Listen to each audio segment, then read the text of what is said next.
Shalom, salam berkat dari kami untuk pendengar sekalian. Saat ini pendengar akan diberkati dengan program Hari Ini Harinya Tuhan bagian yang ke-8. Sebuah program rohani tentang doktrin Alkitab yang menolong kita untuk semakin tertanam dalam kebenaran firman dan bertumbuh dalam kemuliaan. Bersama hambanya, Pendeta Gilbert Lumendo, STH. Banyak orang merasa doktrin Alkitab sebagai sesuatu yang membingungkan. Tetapi tahukah saudara bahwa doktrin Alkitab intinya adalah memahami Alkitab dengan benar, dengan pemahaman yang sistematis, sehingga kita terus dapat tertanam di dalam kebenaran firman, sehingga kita terus bertumbuh di dalam kemuliaan Allah. Buka hati saudara sekalian untuk menerima berkat-berkat firman-Nya hari ini.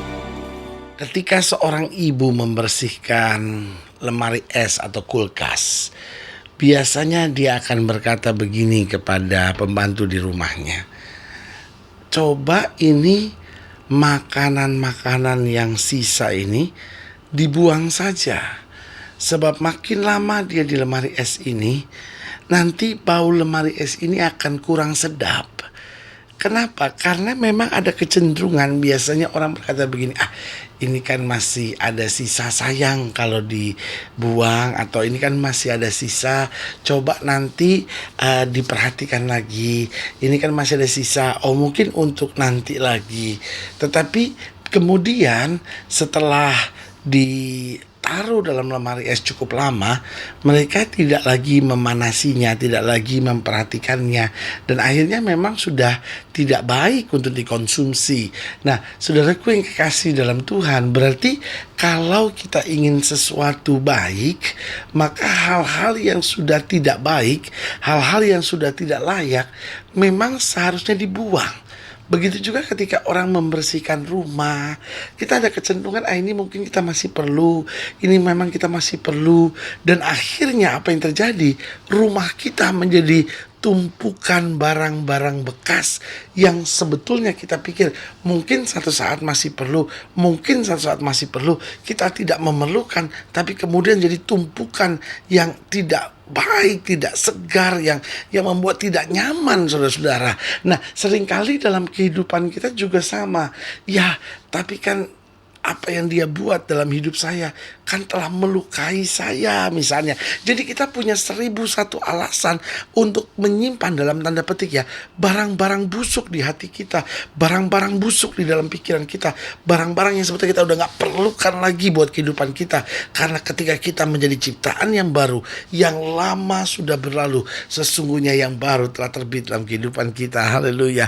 Selamat datang dalam program kita hari ini, Harinya Tuhan, sebuah program rohani yang kembali mengingatkan kepada kita betapa pentingnya kita menjadikan firman Tuhan sebagai dasar keseharian hidup kita. Karena selama kita menjadikan firman Tuhan sebagai dasar keseharian hidup kita, langkah-langkah ke depan kita penuh dengan kepastian, kemenangan, berkat, mujizat, dan perkara-perkara yang besar. Haleluya. Dan dalam program ini kita sedang memang membahas tentang satu kata yang mungkin sangat mengejutkan buat sebagian saudara, yaitu kata buanglah. Nah, saudaraku yang kasih dalam Tuhan, memang hidup Kristen di samping kasih, kita juga harus berjalan dalam ketegasan. Nah, bicara tentang kasih berarti kita menerima, berarti kita memberi, itu bicara tentang kasih.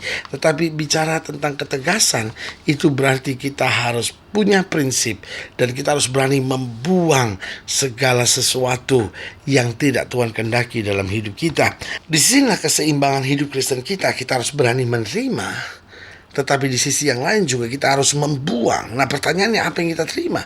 Yang kita terima misalnya anugerah, ya kan? Anugerah kita terima, ya kan? Kasih setia, itu kan kita terima dari Tuhan. Pengampunan, itu kita terima dari Tuhan. Mujizat, itu yang kita terima dari Tuhan. Nah, pertanyaannya sekarang, apa yang harus kita buang, ya kan? Nah, kalau selalu lihat dalam 1 Petrus pasal 2, 1 Petrus pasal 2, ayat yang pertama, 1 Petrus pasal 2, demikian firman Tuhan. Karena itu, buanglah segala kejahatan, segala tipu muslihat, dan segala macam kemunafikan, kedengkian, dan fitnah. Dan jadilah sama seperti bayi yang baru lahir, yang selalu ingin akan air susu yang murni dan yang rohani, supaya olehnya kamu bertumbuh dan beroleh keselamatan, jika kamu benar-benar telah mengucap kebaikan Tuhan. Dan datanglah kepadanya batu yang hidup itu, yang memang dibuang oleh manusia, tapi yang dipilih dan dihormati di hadirat Allah. Dan biarlah kamu juga dipergunakan sebagai batu hidup untuk pembangunan satu rumah rohani bagi satu imamat kudus, untuk mempersembahkan persembahan rohani yang karena Yesus Kristus berkenan kepada Allah. Nah, saudaraku yang kasih dalam Tuhan, jadi dalam perikop ini Petrus mulai dengan kata tegasnya, karena itu buanglah segala kejahatan. Jadi jelas di sini ada beberapa perkara penting yang harus dibuang. Yang pertama, dia mulai dengan buang segala kejahatan. Nah, saudaraku yang kasih dalam Tuhan, seringkali mungkin kita tidak buat tindakan-tindakan jahat, tapi kita punya pikiran-pikiran jahat. Kita punya hati yang jahat. Kita punya sikap yang jahat, saudara-saudara. Sehingga betul kita mungkin nggak membunuh misalnya. Betul kita mungkin nggak mencuri misalnya. Betul kita mungkin nggak merampok misalnya. Mungkin kita tidak berzina, ya kan? Tapi pikiran kita penuh dengan perzinahan. Tetapi pikiran kita penuh dengan pembunuhan. Sehingga di hati kita merancangkan yang jahat. Kita nyumpahin orang. Kita ngutuk orang lain. Mungkin orang yang pernah melukai kita. Orang yang mengecewakan kita. Dan penuh kejahatan di dalam hati kita. Nah, sebagai hamba Allah, saya kembali mau mengingatkan buat saudara. Waktu kita sudah diselamatkan oleh Kristus, berarti kita harus berani buang segala kejahatan dalam hati kita. Dalam pikiran kita. Dalam keseharian hidup kita. Dalam tingkah laku perbuatan kita, sehingga kasih Kristus boleh senantiasa memerintah di dalam kehidupan kita. Haleluya. Yang kedua yang harus kita buang, kata Alkitab, setelah kejahatan dikatakan selanjutnya apa? Buang segala kejahatan. Lalu yang kedua dikatakan segala tipu muslihat.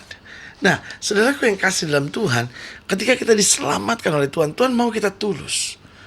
Tuhan mau kita jujur. Tapi dunia di mana kita hidup adalah dunia yang tidak bisa jujur. Dunia di mana kita hidup adalah dunia yang nggak lurus. Dunia di mana kita hidup adalah dunia yang bengkok. Sehingga apa yang terjadi? Manusia kemudian hidup dengan tipu muslihat. Untuk mencari keuntungan misalnya, untuk mencari simpati misalnya, untuk mendapatkan teman misalnya. Seringkali yang kita buat adalah tipu muslihat. Dan saudaraku yang kasih dalam Tuhan, ini yang Tuhan gak senang. Tuhan jelas berkata, kalau ya, katakan ya. Kalau tidak, katakan tidak. Lebih dari itu kamu bersalah di hadapan Tuhan. Berarti saudaraku yang kekasih dalam Tuhan, yang Tuhan inginkan dalam hidup kita adalah ketulusan dan kejujuran. Lalu yang ketiga, di samping segala kejahatan, lalu segala tipu muslihat, selanjutnya dikatakan dan segala macam kemunafikan. Nah, ini penting sekali. Tuhan cari orang yang benar. Tuhan cari orang yang hatinya tertuju kepada Tuhan. Tetapi seringkali kita sudah bertobat. Kita sudah terlibat dalam kegiatan-kegiatan rohani. Tapi dalam kehidupan kita masih penuh dengan kemunafikan. Apa itu kemunafikan? Kemunafikan itu sebetulnya sederhana. Kita tahu tapi kita tidak mengerjakan. Kemunafikan itu artinya dalam dan luarnya berbeda. Luarnya kelihatan manis, luarnya kelihatan rohani, tapi dalamnya penuh dengan berbagai kepalsuan. Nah, ya kayak begini Tuhan gak suka. Tuhan gak suka kalau kita simpan kejahatan. Tuhan gak suka kalau kita hidup dengan tipu muslihat. Tuhan gak suka kalau kita hidup dalam kemunafikan. Kita di hadapan Tuhan terbuka kok. Kita di hadapan Tuhan gak ada yang bisa tersembunyikan kok. Buat apa kita munafik? Ayo apa adanya sama Tuhan. Karena Tuhan mengenal, mengerti kita dan menerima kita apa adanya. Yang keempat, kata Alkitab juga yang harus kita buang. Di sini dikatakan apa? Kedengkian. Kedengkian. Nah, saudaraku yang kasih dalam Tuhan, hidup ini tidak selamanya ramah. Karena Alkitab sudah bilang besi menajamkan besi, manusia menajamkan sesamanya. Nah, saudaraku yang kasih dalam Tuhan, ketika Tuhan izinkan kita berhadapan dengan keadaan yang menyebalkan misalnya, orang yang tidak seperti yang kita harapkan, jangan sampai ada dengki di hati saudara. Tetapi kita buang dan bilang, Tuhan, biar hanya kasih Kristus yang memerintah dalam hidup saya. Dan selanjutnya yang kelima saya pelajari yang harus kita buang adalah fitnah. Karena hidup Kristen, hidup dan matinya dikuasai oleh lidahnya. Berarti saudaraku yang kasih dalam Tuhan, lidah kita harus memperkatakan yang baik, tidak mempercakapkan yang buruk tentang kelemahan dan kekurangan orang lain. Jadi ingat, yang harus kita buang adalah kejahatan, tipu muslihat, kemunafikan, kedengkian, dan fitnah. Nah, saudaraku yang kasih dalam Tuhan, setelah kita buang semuanya ini, apa yang akan terjadi dalam hidup kita? Yang pertama, coba lihat ayat yang kedua. Di ayat yang kedua dikatakan, dan jadilah sama seperti bayi yang baru lahir, yang selalu ingin akan air susu yang murni dan yang rohani. Jadi setelah kita buang semuanya, yang selanjutnya ada adalah kerinduan akan air susu yang murni dan rohani. Artinya kerinduan untuk tetap melekat kepada Allah dan menerima yang murni dan yang rohani. Yang kedua, apa yang kita terima kalau kita sudah buang segala sesuatunya? Di ayat yang ketiga dikatakan begini, jika kamu benar-benar telah mengecap kebaikan Tuhan dan juga datanglah kepadanya, batu yang hidup itu yang memang dibuang oleh manusia tapi yang dipilih dan dihormat di hadirat Allah. Berarti yang kedua, kita ada kerinduan untuk selalu datang padanya. Karena kita makin dekat, karena kita sudah buang segala sesuatu yang menjadi hambatan hubungan kita dengan Tuhan. Sehingga kita senantiasa mengecap kebaikan Tuhan, datang kepada Tuhan, dan mengalami segala yang baik. Dan yang ketiga, yang terakhir, apa yang akan kita terima kalau kita sudah buang segala sesuatunya? Ayat yang kelima dikatakan, dan biarlah kamu juga dipergunakan sebagai batu hidup untuk pembangunan sebuah rumah rohani. Berarti yang ketiga adalah kerinduan untuk senantiasa dipakai oleh Tuhan. Saudara, kita sudah terima banyak dari Tuhan. Karena itu buang segala sesuatunya, agar kita senantiasa menikmati air susu yang murni dan rohani. Agar senantiasa kita memiliki kerinduan untuk datang padanya dan mengecap kebaikannya. Dan agar senantiasa kita boleh dipakai Tuhan untuk menyatakan kemuliaannya. Haleluya.